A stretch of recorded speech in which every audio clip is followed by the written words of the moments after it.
Corruption ورپشن کو تو چھوڑیں، پھر جونیئرز کو اٹھا کے انہوں نے تہوبالا کر کے رکھ دیا، سارے نظام برباد کر کے رکھ دیا.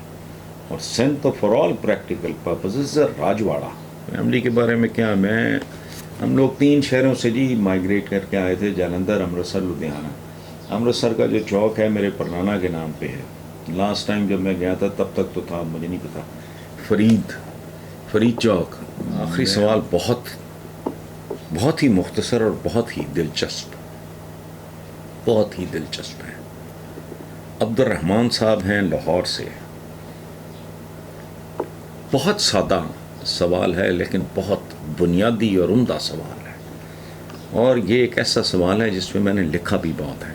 اب میرا خیال ہے کہ 3-4 سال ہو گئے میں نے اس موضوع پہ نہیں لکھا. سوال سنیں آپ. عبد الرحمان صاحب کہتے ہیں کہ پاکستان کی تاریخ میں اگر شریف اور زرداری خاندان سیاست میں نہ آتے تو آپ کے خیال میں آج پاکستان کیسا ہوتا؟ مختصر ترین جواب ہے، پاکستان جنت تو ہوتا نہ ہوتا، جہنم نہ ہوتا.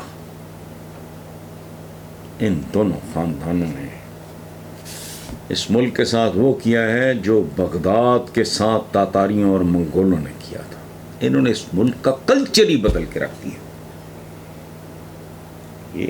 یہ شریف خاندان کی آمد سے پہلے میں جرنلزم میں تھا تو میں نے کبھی نہیں سنا تھا لفافہ جرنلزم یا بریف کیس یہ فلاں. انہوں نے وہاں کرپشن پہنچائی ہے. رولز ریلیکس کرنے کا ایک تصور، وہ پتہ نہیں 60 سال کے پٹواری یا پتہ نہیں نائب تحصیلدار بھرتی کرنا. کرپشن ورپشن کو تو چھوڑیں، پھر جونیئرز کو اٹھا کے انہوں نے تہوبالا کر کے رکھ دیا، سارے نظام برباد کر کے رکھ دیا. اور سندھ تو فار آل پریکٹیکل پرپزز راجواڑا.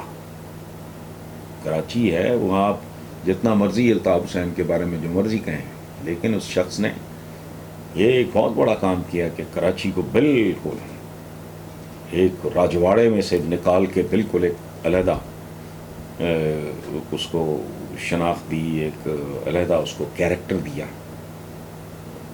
کوئی ان سے جتنا مرضی اختلاف کر لے، یہ بہت بڑا کریڈٹ ہے، ورنہ پورے کا پورا سندھ پریکٹیکلی گروی تھا. اور میں ایک بات کہا کرتا ہوں کہ اگر کوئی شودر، کوئی دلت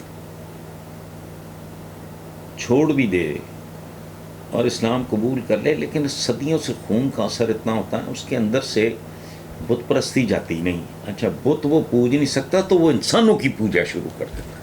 ہمارے ہاں نہیں ہے، یہ ہمارے دین میں نہیں ہے.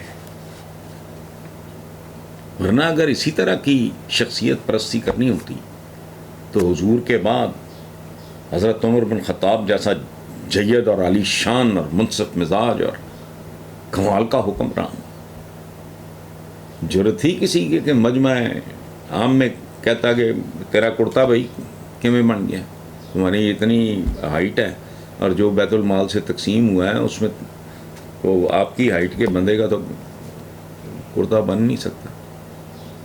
تو وہ جواباً کچھ بھی نہیں کہتے، وہ کہتے ہیں اس کا جواب میرا بیٹا دے گا. بیٹا کہتا ہے کہ جی میں نے اپنے حصے کا دے دیا تھا. ہم یہ لوگ ہیں. کون سے خلفاء نہیں تھے جن کا ہم نے وہ اللہ آپ کا بھلا کرے، بدو تو سیدھا ہو جاتا تھا. بعض اوقات وہ مطلب تجاوز کر جاتا تھا اس کے دائرے سے آداب کے، لیکن مجال ہے کبھی ماتھے پہ بل آیا ہوں. شہید ہوتے رہے، مجال ہے انہوں نے پروٹوکول اور گھروں کے دربان کھڑے سڑکیں روک لو جی، امیر المومنین کے گھر کو جا رہی ہے سڑک، اس کو روک لو، ٹریفک بند کر دو جی کیونکہ امیر المومنین آ رہے ہیں. یہ تو ساری لعنتیں اور خباثتیں انہوں نے تو آسمان پہ پہنچا دیا ہر گندا کام. میں جی ہمارے پرانے دوست شاکر اللہ ماحول روڈ سے وہ کہتے ہیں جی آپ کے ایک پرانی کتاب کی ابتدائی میں ہم نے کہا کہ آپ 2 بھائی 4 بہنیں اور ایک بہن بھائی لاہور میں مقیم ہے، جبکہ باقی بہنیں بیرون ملک۔ یہ کئی سال پرانی کتاب ہے، پلیز اپنی فیملی کے بارے میں کچھ بتائیں۔ اچھا، آپ کے دوسرے بھائی کیسے ہیں؟ اور آپ نے انہی صفحات میں نصرت فتح علی خان کے ساتھ تعلق؟ اچھا، وہ ہاں ہاں، یاد مجھے بھی یاد آ گیا۔ اب آپ نے تعلق کا ذکر کیا کہ جب گھر والوں سے فلم دیکھنے کی اجازت لینی ہوتی تھی تو میں نصرت فتح علی یعنی پیجی، نصرت تو بہت بات کی بات ہے، تو اس کو آگے کیا کرتے تھے۔ اس کی وجہ ہے کہ میرے والد بہت پیار کرتے تھے، میری والدہ بہت پیار کرتی تھی، بچوں کی طرح، بڑا لاڈلا بچہ گھر کا، تو زیادہ ٹائم اس کا ہمارے گھر میں گزرتا ہے۔ تقریباً سرکلر روڈ پہ گھر ہمارے آمنے سامنے تھے، جلندھر کے زمانے سے تعلقات تھے ہمارے، خاندانوں کی جان پہچان تھی، تو اس لیے اور طرح کا تعلق تھا۔ تو تیجی چونکہ معصوم بہت تھا، وہ جب کہتا تھا نا کہ چاچا جی وہ فلاں فلم آئی ہے دیکھنی ہے، تو میرے والد ہنس پڑتے تھے، کہتے تھے اچھا بیٹا جا، تو وہ پھر ہمیں گاڑی بھی مل جاتی تھی، یہ وہ سارا سلسلہ۔ اچھا، باقی یہ جو آپ نے کہا کہ فیملی کے بارے میں، کیا ہم لوگ 3 شہروں سے جی مائیگریٹ کر کے آئے تھے، جالندھر، امرتسر، لدھیانہ۔ امرتسر کا جو چوک ہے میرے پرنانا کے نام پہ ہے، لاسٹ ٹائم جب میں گیا تھا تب تک تو تھا، مجھے نہیں پتا، فرید چوک، مجھے میری امی نے بتایا تھا، اللہ ان کو بخشے، تو انہوں نے کہا تھا کہ تمہارے پرنانا کے نام پہ ایک چوک ہے، پتہ نہیں اب ہوگا نہیں ہوگا، تو وہ تھا۔ فرق اتنا ہے کہ وہاں کے لوگ اس کو فرید دا چوک کہتے ہیں، ان کا ذرا اپنا پنجابی کا۔ تو باقی جی ہم 6 بہن بھائی الحمدللہ، شاد آباد، اللہ پاک سب کو سکھی اور خوش رکھے۔ 3 بہنیں میری ملک سے باہر ہیں، 2 انگلینڈ میں، ایک ڈیٹرائٹ امریکہ میں، اور 2 بھائی ہم یہیں ہیں، اور ایک بہن یہیں ہے لاہور میں، یہ ہے۔ اور والد میرے ایف سی کالج کے پارٹیشن سے پہلے پڑھے ہوئے تھے۔ دادا میرے، ایک کتاب ہے میاں چنو میں، ایک آسی صاحب، بہت ان کی علمی شخصیت ہے، وہ پرنسپل ریٹائر ہوئے، تو ان کے شاید سن ان لاء نے وہ کتاب لکھی، اس میں میرے دادا کا ذکر ہے۔